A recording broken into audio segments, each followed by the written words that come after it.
Everybody, my name is Connor Kelly, host of the Progressive American. I'm sitting here with congressional candidate Qasim Rashid for the 11th Congressional District. Thank you very much for joining me, Qasim. It's good to be here, man. How are you? I'm doing all right. Apologies, everybody, for the delay. I had some technical difficulties with the link. Restream does that on occasion. Uh, No problem. We've got plenty of time. So first off, I Absolutely. just wanted to start off pretty simple. One of the reasons I joined your campaign was really wanting to make a serious change in terms of working towards people like actively being able to involve themselves in their local community and also being able to push for change, not just from the corporate framing. So I wanted to get like your perspective on why you first off got involved in politics and then why you're running in this district of all things. Well, I first got involved years ago, and I think part of it had to do with, when you're an immigrant, when you're a faith minority, when you're a racial minority, you learn very early on that you need to be at the forefront of driving your messaging, your narrative, sharing with the world who you are. You don't get the benefit of being an individual who speaks for themselves. You suddenly represent billions of people. And so I wanted to make sure my narrative was positive. It was reinforced with facts and authenticity. The second part of it is, from a very young age, my parents infused in me this element of being engaged in the community. Service to humanity was kind of a driving factor of my upbringing. And it's what drove me to go to law school as well, a big part of it. And having worked in advocacy to support survivors of domestic violence, asylum seekers, prison reform, expanding healthcare and education access, climate justice, these are all things that I've worked really hard to improve over the last 15 years. Running for office now is to transform that advocacy for human rights into better policy. And to answer your question about why this district, I mean, this is the district I grew up in. My family moved to Illinois back in 1988 when I was 5 years old, well before you were born. And I went away for law school and even ran. But now that I'm back home, these issues and values that I care deeply about, where my roots are things that it's not possible for me to just ignore. And for me, it's about making sure we have representation that is people funded, that reflects the will of the people. Governor Pat Quinn said it best at an event a few weeks ago I was at, where he said that you should run so that the will of the people is the law of the land. And that's the focus that I'm working on right now. Yeah, and it's really nice to see not only just somebody running because they obviously care about the issues, but it's also nice to see that they are very connected to the community and actually have like a childhood story to it. And kind of hitting on that note, we've seen both on this side of like immigration and also being part of the local community. Is a backlash, I think, to the rights of immigrants. Recently, the Naperville Sun had a piece out about City Council member Josh McBroom, where he basically claimed that nobody was interested in housing the migrants who were bused here from Texas and Florida. And it turned out through Freedom of Information requests that not only were people actively reaching out, but that they were not getting the information they requested when Josh McBroom had basically said, "Hey, I'm willing to talk to people who are actively interested." And then when it turns out people are actually a lot more open to migrants, he seemed to not care. But going on that, one of the things you've mentioned is being able to protect migrant rights from that kind of reaction. And recently we've had the Biden administration attempted to put forward a deal that was arguably more draconian than most people would like uh, to talk about. So I was wondering if we could get your thoughts on that, and then also how do we fix or repair the immigration system so it can humanely process people who are in desperate need? At the end of the day, we have to recognize that this country has never had a just immigration policy. Let's not even begin talking about the transatlantic slave trade, which wasn't immigration; it was human trafficking. Uh, Post Civil War, you had massive Chinese immigration, and Chinese Americans, people forget, were some of our first labor leaders and fought for labor rights valiantly and helped raise wages for workers. But the backlash, as you mentioned just a minute ago, was the anti-Chinese acts, the Chinese Exclusion Acts of 1882, that eventually culminated into the Asiatic Exclusion League, and then a full ban on basically all non-white immigration by 1924, and that was in effect till about 1965. And so, for the first nearly 200 years of this country, you really had a ban on any non-white immigration whatsoever, at least voluntary. Post that, we see this consistent refusal to acknowledge what we need to accommodate our immigrant population, or people who are immigrants as well. And one of the big myths out there is that immigrants somehow harm the economy. A recent study just came out that even undocumented immigrants have added $7 trillion to the U.S. economy. They pay at least $12 billion in taxes, for which they get zero benefit whatsoever. So I think the solution here is there's three main things we can take, and none of these are pie in the sky ideas. One, we need to invest heavily in immigration judges and attorneys to process the asylum seekers. Look, asylum is a human right. We shouldn't be putting people in limbo for 2, 3 years, 4 years. We should be able to process these claims a lot faster. It'll make our border more secure, more palatable, more manageable. Two, we need to recognize the massive economic impact. If we have a worker visa program that would allow migrant workers to come here to work agricultural jobs, there's 4.5 million agricultural jobs that go either unfilled or are trafficked. And by having a worker visa program, farms, even small farms, especially small farms, can get the support they need. We can get the produce we need, and our economy can strive and be stronger. And then three, a pathway to citizenship for DACA and for Dreamers. This is, again, President of the Democrats put together a pretty comprehensive immigration bipartisan plan back in 2013. John Boehner refused to bring it to a vote. A terrible decision. And then in response, President Obama issued, executive orders, DACA and DAPA and a few others. And then Republicans claimed, well, that's tyrannical. Well, when you refuse to govern and say, figure it out yourself, then the president's going to do what's within his power. But the reality is that even, back in 2013 and now again in 2024, Republicans are blocking bipartisan legislation. And then I will add, in addition to those three very practical steps, we need to also recognize the impact of climate change on migration and the impact of foreign interventionism, our U.S. foreign interventionism in South America and Central American countries. That impacts migration, and it would be naive for us to think that destabilizing a government doesn't result in people migrating from that country. But it starts with this humane aspect of recognizing that immigrants are human beings, that when we talk about get in line, well, we need to make sure the line isn't 10 years long. We need to make sure there is practical and viable strategies to go forward. I've done immigration law for many years. It's incredibly complicated. It doesn't need to be. And it starts by recognizing the humanity of immigrants, upholding international human rights law in terms of asylum, and building better infrastructure so that immigrants can get the resources they need quicker and faster, so that we can avoid exploitation or trafficking and stick to the actual line, which it would be a sustainable line at that point. Yeah, and just speaking on a little bit of personal experience, obviously I'm not a migrant. I've never experienced what it's like from that perspective. But I do remember in college that there were people I knew personally whose status was upended Yeah. because they were never really able to trust the system when DACA was first proposed, and then when people started thinking about taking it away, they had no recourse, even though they were brought here as children. And what's really disturbing to me, at least, is this view that the law is more important than the humanity of people who really had no agency in how they came here in the first place.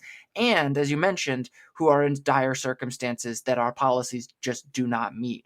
And on that note, I would say the other thing is that we've got an element of just plain prejudice, like baseline nativist xenophobia.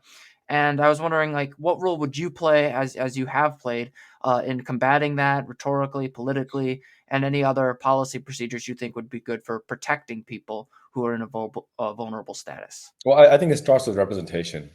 I mean, representation matters. It's fundamentally, let's just be very clear about this. Representation matters. Let's take it to a very obvious example. If we had 9 Black women on the Supreme Court right now, do you really think we would be debating whether racism exists? Do you think we'd be debating whether there's been a legacy of Jim Crow, or a legacy of slavery, or a legacy of denying women basic economic access till 1974? Of course not, right? And so the fact that right now our electeds look nothing like the American people in terms of demographics, and I don't just mean racial demographics. I'm not talking about even race or gender, but even from an economic status, right? The median household income is $52,000 a year. The average person in Congress is a multimillionaire. My opponent is worth $15-20 million. And so part of it is making sure that we have representation in Congress. I grew up in Section 8 housing. I know what it's like to have to work since you were 15 to put food on the table, to pay for food with food stamps. I know what it's like not to know if you have enough gas money to get to work or to get back, and just having to walk because the car's not starting. You just got to walk home and figure out a way tomorrow to get a ride from a friend.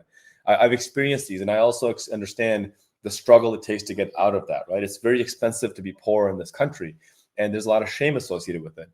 Poverty is not a life choice. We can't tolerate policies or politicians who make it a life sentence. So immediately off the bat, by getting elected on a 100% people-funded campaign, you will know that you have a representative in Congress who understands the struggles of hundreds of millions of Americans. 62% of Americans live paycheck to paycheck right now. Second, it's enacting those policies. What does economic, social, and climate justice look like? Well, economic justice to me looks like making sure everybody has access to guaranteed universal health care, regardless of your economic status. Everybody has access to a living wage, that we aren't suffering under the climate crisis because politicians like my opponent think we can wait until 2050 to go carbon neutral, when all the scientists are telling us we need to get there by 2030 or sooner. Social justice looks like signing HR 40, a bill to study reparations for African Americans. My opponent refused to sign it. Social justice looks like co-sponsoring HR 3103, which says that our tax dollars should not be used to indefinitely detain Palestinian children in Israeli prisons. These are basic human rights that are being denied because the person in power right now in this seat is so focused on repeatedly voting with Republicans to repeal Obamacare, repeatedly voting with Republicans to strip down the Americans with Disabilities Act, voting with Republicans to deregulate banks, voting with Republicans for offshore drilling. These are all nonsensical things, contrary not just to democratic values, but to the values of the majority of Americans. And we get to a place of meaningful representation by electing people who are funded by the people, who work with the people, and have lived their careers serving the people. This, again, fundamentally for me, is about transforming my advocacy for humanity into policy for humanity, so that when you go to your member of Congress, you're talking to someone who has struggled through the economic struggles that every person in America has gone through at some point, and you know that the votes I make are going to be reflective of lifting people out of that struggle, not perpetuating the wealth divide, which has been happening for decades right now. Yeah, and I that's kind of actually one of the reasons in my grad school work I've been focusing on women's recruitment and descriptive representation, because the more you have of a group of people, the more their interests will be transformed into Sure. substantive representation. Yep. But the other thing is, and I'm really glad you brought this up, is climate change. A lot of what has been discussed about climate change, unfortunately on the right, it's kind of ignored or seen as a panic. Um, is the role of access to water, clean, Yeah. effective water that everybody can use. And one of the things I think we're starting to see, it, particularly in Latin America, but we'll also see this in the Middle East as well, is a lack of access to safe drinkable water, which leads to shifts in migration. So if we don't look at climate change as a policy, as a matter of maintaining healthy immigration policy and safe and humane immigration policy, we're going to be back here again. But to go back to what you said about Foster and his campaign, or perhaps lack thereof, uh, when it comes to your debate with him, one of the things he hit on the universal healthcare front was that he was an incrementalist. And I was wondering what was your reaction to that? What are your thoughts on that? Because a lot of times when people talk about universal healthcare, they've only talk about it from the framework of, well, we can get it tomorrow. And as much as I can be a bit of an incrementalist, it would be a little nice to see what is the answer to people who hold that label. Being an incrementalist is great when you're worth $20 million. You're a wealthy white male who's never had to be discriminated against for some immutable characteristic, never had to suffer through poverty, or not know how you're going to put gas in your car, or where rent's going to come from, or how you're going to pay for your kids' incurable autoimmune disease. That's who an incrementalist is great for. People who want to maintain the status quo. James Baldwin, one of the great civil rights leaders of the 20th century, who died young of stomach cancer in his last few years of his life. He was about 58 years old. And he is asked by a journalist about time, about time for there to be meaningful change. And he says to the journalist, really angrily, he goes, "What is it that you want me to reconcile myself to? You've always told me it takes time. Well, it's taken, he goes, I've lived here almost 60 years. I'm not going to live another 60. You keep telling me it takes time. It's taken my mother's time and my father's time, my brother's time and my sister's time, my aunt's time and my uncle's time. How much time do you want for your progress? Right now, we are living at a time where 70,000 Americans a year are dying due to lack of healthcare access. 500,000 are filing for medical bankruptcy. We're living at a time globally where 5 million people, according to the World Health Organization, die annually due to climate change related causes. And we're seeing the hottest temperatures on recorded history happening every single year, is setting a brand new record. We're seeing the worst wealth and income inequality right now in the last 100 years. Even after the Great Depression, we're worse now than after the Great Depression. To look at all these existential crises, the opioid crisis is killing 6 times as many people now as it was 30 years ago. And to look at all these crises and say, you know what the solution is? Let's slow down as much as possible, right? When you're driving head on into a wall, you don't tap the brakes. You slam on the brakes as hard as you possibly can to prevent this collision from becoming irreparable harm. And that's the difference between Bill Foster and I. He has no urgency of the struggles and harms that people are suffering through right now. I've been through them myself. I see them every day with my clients that I support, the survivors of domestic and sexual violence, the people who are homeless or unhoused, looking for a place to live, the people who don't know where the next meal is coming from. Myself, I can give you my own example. My daughter has an incurable autoimmune disease that we've been spending $1,000 a month on top of our premiums just to get her the basic medication she needs to live. And now that medication is no longer effective, we've been rejected 4 times by an insurance company through the ACA, mind you, that Bill Foster keeps praising as the be all end all. We've been rejected 4 times for the medication that doctors say she needs to live. That medicine costs $250,000 a year. And they're saying, you go figure it out yourself. We're not going to pay for it. He wants me to go to my daughter and say, sweetheart, let me give you some incremental advice. Wait until you're 22 years old, get a job, make sure it's corporate paying, make sure it has the gold standard healthcare, and then you can get the basic healthcare you need, which you need to live right now. It's nonsensical, it's offensive, and it's tone deaf. We need leaders who are going to lead with justice and recognize that justice can't wait.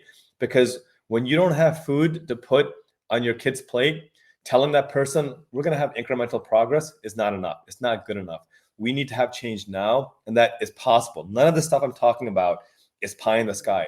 It is possible. It is within our grasp. In fact, if you don't believe me, go back and listen to Dr. King's Nobel Peace Prize winning speech way back in the 1960s when he talked about, for the first time in human history, we are at a place in life where it is no longer a matter of scarcity of resources. We have enough to feed everyone. We have enough to provide healthcare to everyone.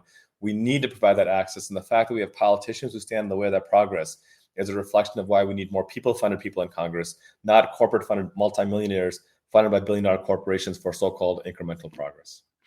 Yeah, and the other thing is I would buy an incremental argument if it wasn't for the history of voting against actual improvement. Right. From my perspective, if I were to say take the incremental position and be like, oh, I would like to see increases in access to healthcare to get to universal healthcare, I will vote for the 2 million increase in people who are going to be covered, even though that's not my final goal. But as you've mentioned repeatedly, that has not been the case with Foster's record. But moving on from Foster, since he is not here, I would like to kind of get into your discussion surrounding LGBTQ rights. As you know, we unfortunately do have a hate group out in this area called Awake Illinois, and they have really championed what they see as protecting children, but that seems to also exclude trans children. And I was wondering if, let's say, you're Congressman Qasim Rashid, and you now have the opportunity to take federal action to protect not only just representation of LGBTQ people, but also to protect libraries that receive threats. What would you do on the legislative level to deal with some of these far-right extremists when it comes to protecting LGBTQ representation and rights? I mean, this is an example to me of how we have solutions. We need people in power with the courage and the conviction to push through. I mean, the Equality Act needs to pass fundamentally, right, to ban LGBTQ discrimination on a federal scale. We also need to invest more resources in anti-bullying for our youth. It's no accident that LGBTQ youth suffer a higher rate of self-harm, suicide, and homelessness, right? The resources simply aren't there. I think we're all mortified and horrified by the brutal beating death of Next Benedict. a trans child in Oklahoma. I was heartened to see children walk out in protest of Nex's brutal murder. And the fact that there isn't more meaningful accountability is a reflection of how much more work we need to do, and also why we need more young people to be leading the charge here. Look, at the end of the day, this is a fundamental human rights issue, and the violence and persecution perpetrated against LGBTQ Americans, particularly youth, is not only unacceptable and immoral and horrifying. We need to recognize that if we don't nip this in the bud, if we don't actively be anti-bigots to this violence, it's going to get worse. Bigots don't stop with just hate. They proceed to violence, and then they keep pushing violence until they get whatever it is they want. And so for me, it's critical that we are open, outspoken, and absolutely adamant on the humanity of LGBTQ Americans.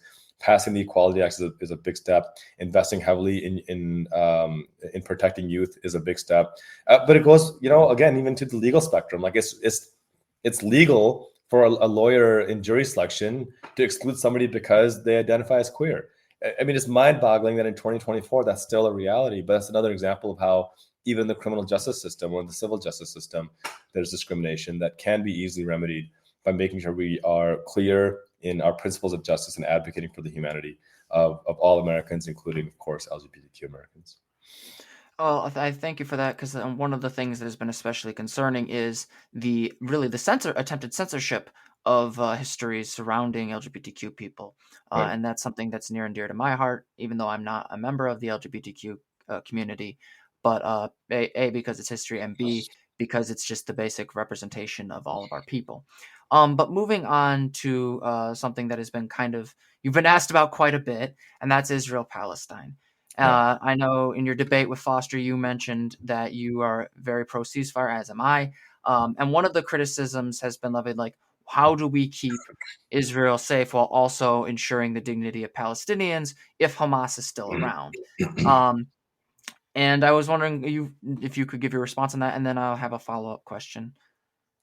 Well, I've been adamant on ceasefire and release of all hostages and release of all Palestinian prisoners who are, many of them, children in Israeli prisons. Many of them have not been charged. And let's be clear, there are thousands who have been not charged, no due process of law afforded. The question about how do we maintain the safety of both peoples is, I think, one that's been answered numerous times. I remember after the last Israel-Hamas war in May of 2021, I even tweeted this out. My tweet is still floating around out there somewhere. I said something to the effect of, there's now a ceasefire.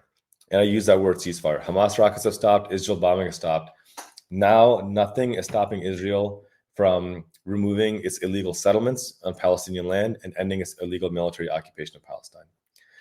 It's critical to recognize that both what Hamas did on October 7th was a war crime, and that this injustice has existed long before October 7th as well.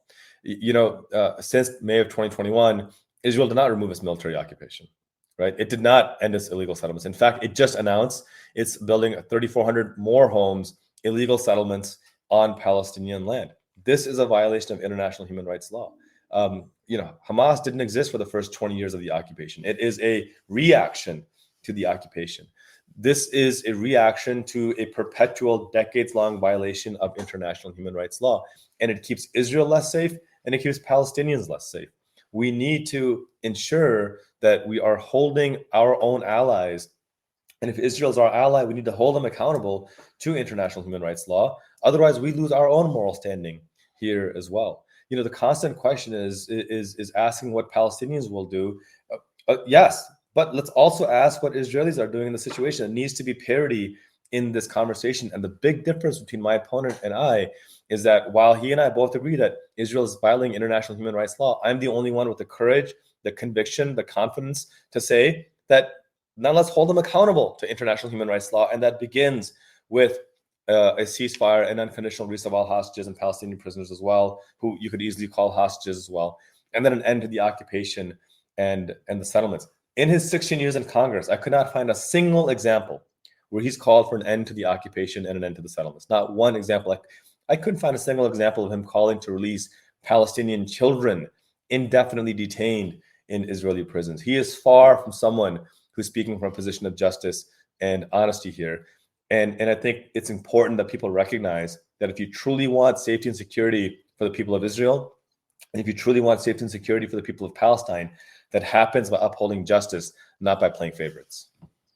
Well, you kind of answered the question that I was going to do a follow up, so thank you for that. I know you have to go soon since you're very busy. But just on another note, one of the things that has unfortunately come as a result of this conflict is that we've seen people use it to justify their prejudices, but particularly Islamophobia as well as anti-Semitism. Strangely enough, there are people who are convinced that I'm Jewish.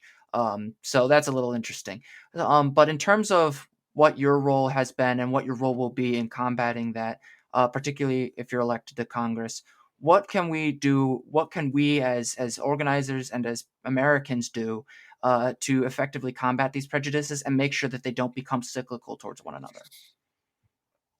I mean, I don't think there's a simple solution to that. I think it starts by engaging in dialogue. And I think that's where I go back to the need for ceasefire through diplomacy.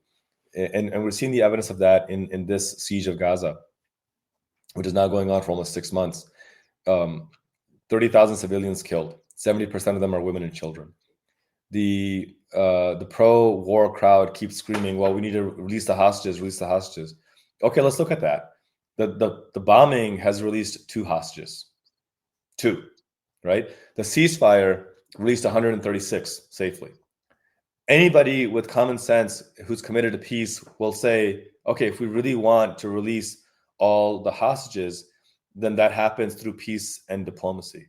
And look, every war in the history of humanity, all the way back from like Roman times to the Revolutionary War, to World War I, World War II, Vietnam, every war ends in a ceasefire, right? Without fail, it ends in a ceasefire by sides who don't necessarily trust one another, but that's how it ends in a ceasefire, because they recognize that we can save more lives and build a better future with a ceasefire.